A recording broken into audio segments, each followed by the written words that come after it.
पूर्वी दिल्ली लोकसभा से आम आदमी पार्टी के प्रत्याशी कुलदीप कुमार जी मेरे साथ मौजूद हैं। कुलदीप जी, आपको उम्मीदवार ठहराया गया है पूर्वी दिल्ली लोकसभा से, क्या कहना चाहेंगे? देखिए, मैं तो कहना चाहता हूँ कि माननीय मुख्यमंत्री जी का धन्यवाद करता हूँ, आभार व्यक्त करता हूँ कि उन्होंने जो वो कहते हैं वो करते हैं। वो कहते हैं वो काम की राजनीति करते हैं, जाति धर्म की राजनीति नहीं करते।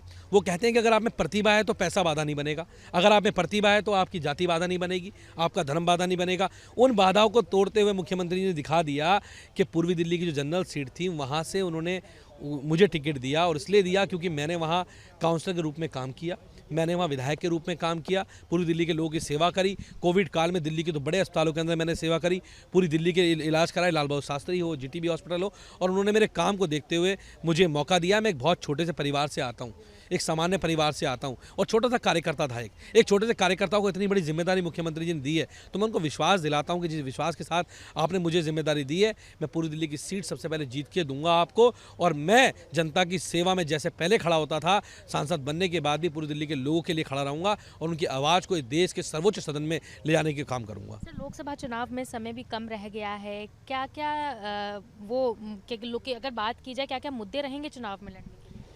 देखिए, निश्चित रूप से आज पूर्वी दिल्ली की अगर मैं बात करूं तो पूर्वी दिल्ली के अंदर पिछले 5 सालों से गौतम गंभीर सांसद हैं, और उन 5 वर्षों में वो एक भी बार ज़मीन पे कभी देखे नहीं गए। उनके लोग उनसे मिलने के लिए तरसते हैं, अपनी बात करने के लिए तरसते हैं।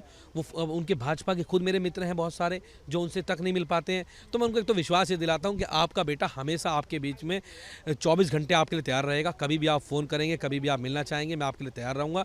और दूसरी बात, जो विकास होना चाहिए था पूर्वी दिल्ली के अंदर, जो एक सांसद को करना चाहिए था, वो विकास नहीं किया गया। जो मुद्दे पूरी दिल्ली के उठने चाहिए थे वो नहीं उठे, और जब भी दिल्ली के ऊपर आंच आई, जब दिल्ली के अधिकारों को छीना गया, तो वो सांसद मौन थे। मुझे बड़े शर्म के साथ कहना पड़ता है कि जब दिल्ली के लोगों के पानी के बिल की स्कीम को रोका जाता है तो सांसद महोदय ये नहीं कहते कि लेफ्टिनेंट गवर्नर साहब अब स्कीम को पास होने दो, ये दिल्ली के लाखों के लोगों के बिल माफ़ हो जाएंगे। वो कभी ऐसा नहीं कहते हैं। तो मैं उनको विश्वास दिलाना चाहता हूँ कि मैं उनका बेटा उनके साथ है, और उनका बेटा उनसे लड़ाई मजबूती से लड़ने का काम करेगा। देखा जाए तो भाजपा लगातार विपक्ष के ऊपर हमलावर रही है। सदन में लोगों की आवाज़ उठाना कितना मुश्किल रहेगा? और अगर आपके ही क्षेत्र की बात करें, पूर्वी दिल्ली लोकसभा की बात करें, तो वहाँ भाजपा के ही सांसद रह चुके हैं, कितना मुश्किल रहेगा? देखिए, मैंने तो कभी उच्च सदन के अंदर आज तक पूरी दिल्ली के मुद्दे पर गौतम गंभीर जी को बोलते देखा नहीं है, और मुझे लगता है कि आगे कोई सुने भी नहीं पाएगा।